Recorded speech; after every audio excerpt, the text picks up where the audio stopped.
ታዋቂዋ የኢትዮጵያዊ ቲክቶከር ዩቲ ስልኳን ሰርቆኛል ያለችውን ግለሰብ ፎቶ በገጿ ላይ በማሰራጨት አፋልጉኝ ማለቷን ተከትሎ የተለያዩ ሀሳቦች እየተነሱ ይገኛሉ። ይህ ድርጊቷም በራሷ ላይ የሚፈጥረው ችግር እንደሚኖር እየተገለጸ ይገኛል። የተፈጠረው ምንድነው? ዩቲናስስ ላይ የሚፈጥረው ችግር ምንድነው የሚለውን እናጋራችኋለን። በሌላ በኩል የሞተውን አባታቸውን ልደት እናከብራለን ብለው በመቃብር ስፍራ ላይ የተገኙትና እድግ በልልን እያሉ ልደት ሲያከብሩ የነበሩ ልጆች እንዲሁም የሟቹ ባለቤት ነገር መነጋገሪያ ሆኗል። የተፈጠረው ምን ይሆን የሚለውን ይዘንላችሁ ቀርበናል። አብራችሁን ቆዩ። ሰላም እንደምናላችሁ የሮም ቲዩብ ተከታታዮች።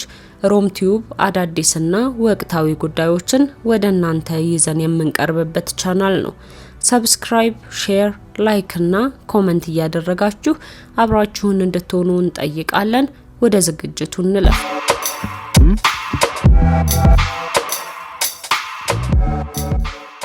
ዩቲናስ በኢትዮጵያ ቲክቶክ ቀዳሚ ከሚባሉት ቲክቶከሮች ዋናዋ ናት። በርካቶች ቲክቶክን በሷ በኩል እንደሚያውቁት ይመሰክራሉ። ይሁንና መታወቋ ግን ያለ ውጣ ውረድ አልነበረም። ብዙዎች የነቀፏት የሚተቿትም ቲክቶከር ጭምር ናት። ከሰሞኑ ታዲያ ከዩቲናስ ጋር በተያያዘ ስሙ እየተነሳ ያለ ሰይድ አህመድ የተባለ ሰው አለ። ዩቲናስ 3 ስልክ ሰርቆ ተሰውሮብኛል አፋልጉን ስትል በኢንስታግራም ገጿ ላይ ማጋራቷንና ልጁም ለዚህ ምላሽ መስጠቱን ተከትሎ ነገሮች ተጋግለዋል። ነገሩ የተፈጠረው እንዲህ ነው። ሰይድ የተባለው ሰው ዩቲናስን ከሌሎች ቲክቶከሮች ጋር ሆና የተነሳችውን ፎቶ ታጋራለች። ፎቶው ላይ እንደምታዩት ብዙ ወንዶች ያሉበት ነው። ሰይድም ፎቶውን ይወስድና በራሱ የፌስቡክ ገጽ ላይ አሁን ብታረግሺ ልጁ የማን ሊባል ነው የሚል መልእክት አድርጎበት ያጋራዋል። ከዛ ዩቲናስ በኢንስታግራም ስቶሪ ላይ የልጁን ፎቶ 3 ስልክ ሰርቆ ተሰውሮብን ነው አፋልጉን የሚል መልእክት ጽፋበት ታጋራዋለች። ከዚህ በኋላ ነበር በርካቶች በተለያየ ወገን ሆነው ሀሳብ ሲሰጡ የነበረው። የተወሰኑትን ሀሳቦች እናጋራችኋለን።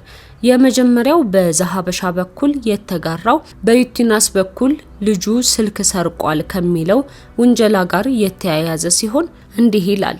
ታዋቂዋ ኢትዮጵያዊ ቲክቶከር ዩቲ ስልኳን ሰርቆኛል ያለችው ግለሰብ ፎቶ በገጿ ላይ በማሰራጨት አፋልጉኝ ማለቷን ተከትሎ የተለያዩ በህዝብ ዘንድ ከፍተኛ ክርክር ተቀስቅሷል። ድርጊቱ ንብረትን ለማግኘት የሚደረግ ጥረት ተደርጎ በብዙዎች ቢደገፍም የህግ ባለሙያዎች ግን ተበዳይ የነበረው ወገን ራሱ ተከሳሽ ሊሆን የሚችልበት የህግ ክፍተት እንዳለ ያስጠነቅቃሉ። በኢትዮጵያ ህግ መሰረት ይህ ድርጊት የሚከተሉትን ከባድ የህግ መዘዞች ሊያስከትል ይችላል ይላል። የመጀመሪያው የግል ስብዕናና የምስል መብት ነው። በኢትዮጵያ የፍትሐ ብሔር ህግ መሰረት ማንኛውም ሰው በራሱ ምስል ላይ የመወሰን መብት አለው። አንድን ተጠርጣሪ ጥፋተኝነቱን በፍርድ ቤት ሳይረጋገጥ ወይም ጉዳዩ በህግ ፊት ሳይቀርብ ፎቶውን ለህዝብ ማሰራጨት የተከለከለ ነው። ይህንን የማድረግ ስልጣን ያለው በህግ ስልጣን የተሰጠው የፖሊስ አካል ብቻ ነው ይላል። ሁለተኛው ደግሞ የስም ማጥፋትና የሐሰት መረጃ ስርጭት ሲሆን የጥላቻ ንግግርና የሐሰት መረጃ ስርጭት መከላከል አዋጅ በሶሻል ሚዲያ ላይ የሚለቀቁ መረጃዎችን በጥብቅ ይቆጣጠራል። አንድን ሰው ያለ በቂ የህግ ማስረጃ ሌባ ብሎ መለጠፍ እንደ ሐሰት መረጃ ሊቆጠር ይችላል። በተለይም ከ5000 በላይ ተከታይ ባላቸው አካውንቶች የሚለቀቅ መረጃ እስከ 3 ዓመት እስራትና የገንዘብ ቅጣት ሊያስከትል ይችላል ይላል። በሶስተኝነት የተጠቀሰው ደግሞ የኮምፒውተር ወንጀል አዋጅ ቁጥር 958/2008 ነው። ይህ አዋጅ አንድን ሰው ለማዋረድ ወይም ስሙን ለማጥፋት በማሰብ በዲጂታል መረብ አማካኝነት መረጃ ማሰራጨትን ይከለክላል። የሌላውን ሰው ክብር የሚነካ ምስል ወይም ጽሁፍ በኮምፒውተር ስርዓት ማሰራጨት በወንጀል ያስቀጣል። የህግ ባለሙያዎቹ እንደገለጹት ፎቶውን አስቀድሞ መለጠፍ ተጠርጣሪው በፍርድ ቤት የምስክር መታወቂያ ሂደት ተበላሽቷል በሚል በነፃ እንዲሰናበት እድል ሊሰጠው ይችላል። ተጠርጣሪው በህግ ጥፋተኛ ካልተባለ ተበዳዩን በስም ማጥፋት እስከ 300 ሺህ ብር የሚደርስ የካሳ ክስ ሊመሰርትበት ይችላል። የተለጠፈው ምስል በስህተት ተጠርጣሪ የሆነ ንጹህ ሰው ቢሆን የሚደርሰው ማህበራዊ ጫና ለከፍተኛ የካሳ ክፍያ ይዳርጋል። እንደ ህግ ባለሙያ ገለጻ ከኢትዮጵያ ህግ አኳያ ትክክለኛው መንገድ ማስረጃውን ለፖሊስ ማቅረብ ነው። ፖሊስ ፎቶውን ተጠቅሞ ተጠርጣሪውን የመያዝ ወይም አስፈላጊ ሆኖ ሲገኝ በይፋዊ መንገድ የማሰራጨት ህጋዊ ኃላፊነት አለበት የሚል ሀሳብ ተሰጥቷል። በሌላ በኩል ሁለቱም ያጋሩትን ፖስቶችና ልጁ በኮሜንት ላይ ሲሰጣቸው የነበሩትን ምላሾች ያዩ ሰዎች እንዲህ ብለዋል። በኮሜንት ላይ የሰጣቸውንም ምላሾች በፎቶ አያይዘንላችኋል። ወደ አስተያየቱ ንግባ። እንዲህ ይላል። ዩቲ ላይ እንዲህ መውረድ ለምን አስፈለገ? እሱ ካላት አንጻር የሷ ብሶ ነው።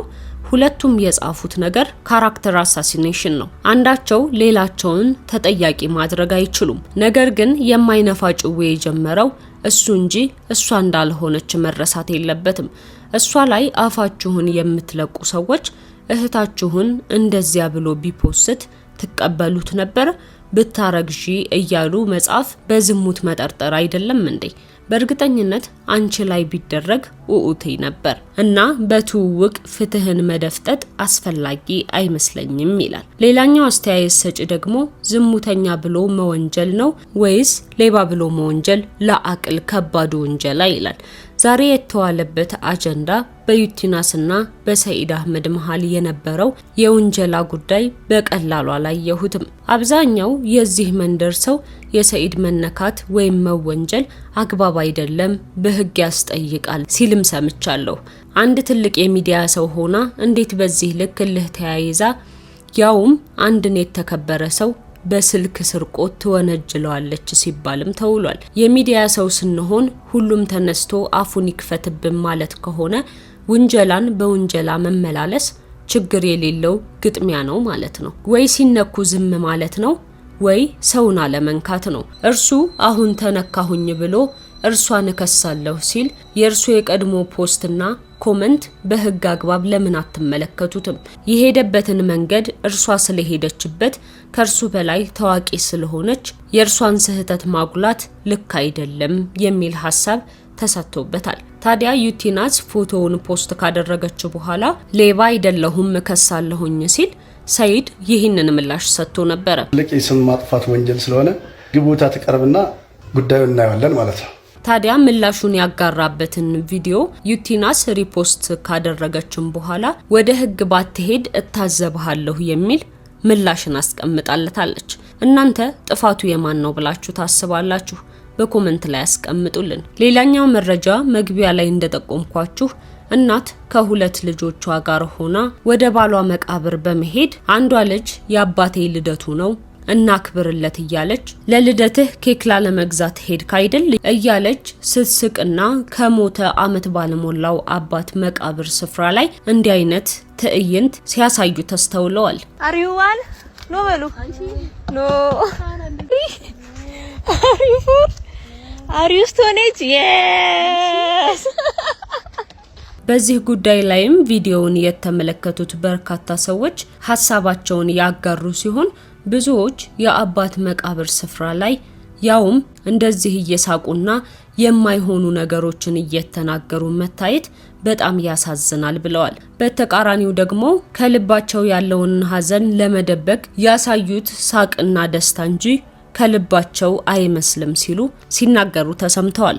በጊዮን ማለዳ በኩል የተጋራው ሀሳብ ደግሞ እንዲህ ይላል። ሚስቱና ልጆቹ በመቃብር ቦታው በመገኘት እድግ በልልን እያሉ ልደቱን አከበሩ። የሟች ሰለሞን አበበ ልጆችና ባለቤቱ የመካነ መቃብር ላይ በመገኘት እድግ በልልን ሙታኖቹ ዛሬ የአባቴ ልደት ነው፣ ሻማውን የሙታን መንፈስ ቅናት አላስበራ አለን እያሉ ልደት ማክበራቸው ብዙዎችን አበሳጭቷል። ሲያላግጡም ተሰምቷል። የተለያዩ ሰዎች ብዙ አስተያየት እየሰጡ ሲሆን ከነዚህ መካከል እነዚህን ልጆች ብለህ ለማሳደግ እርቦህ ጠምቶህ ይሆናል እንደ ዋንዴ ቀና ብለህ ቅሌታቸውን ባየህላቸው እያሉ ይገኛሉ። አንዳንዶቹ ደግሞ ጋሽ ሰለሞን ይሄኔ በህይወት እያለህ እኮ ይቺ ሚስት ብለህ ለማስደሰት በውርጭ እየወጣ በጨለማ እየገባ ሰርተሃል እያሉ ብስጭታቸውን እየገለጹ ይገኛሉ። በሀገራችን ብዙ ቦታ የሟቾችን የሞታቸውን ዕለት እያሰቡ የኔ ቢጤዎችን መመገብና ዝክር መዘከር እንጂ እንዲህ አይነት ነገር አልተለመደም ነበር። አሁን ግን እንዲሁ አይነት ተግባሮች እየበረከቱ ነው ሲሉ ሐሳባቸውን ገልጸዋል። እናንተስ ቪዲዮውን ስታዩ ምን ተሰማችሁ? ሐሳባችሁን በኮሜንት ላይ አጋሩን። ለዛሬ ይዘንላችሁ የቀረብነው ይህ ነበር። ሮም ቲዩብን ሰብስክራይብ፣ ሼር፣ ላይክ እና ኮሜንት እያደረጋችሁ ቤተሰብ እንድትሆኑ እንጠይቃለን። በሌላ መረጃ እስክንገናኝ ድረስ ሰላምና ፍቅር ለሁላችሁ ይሁን።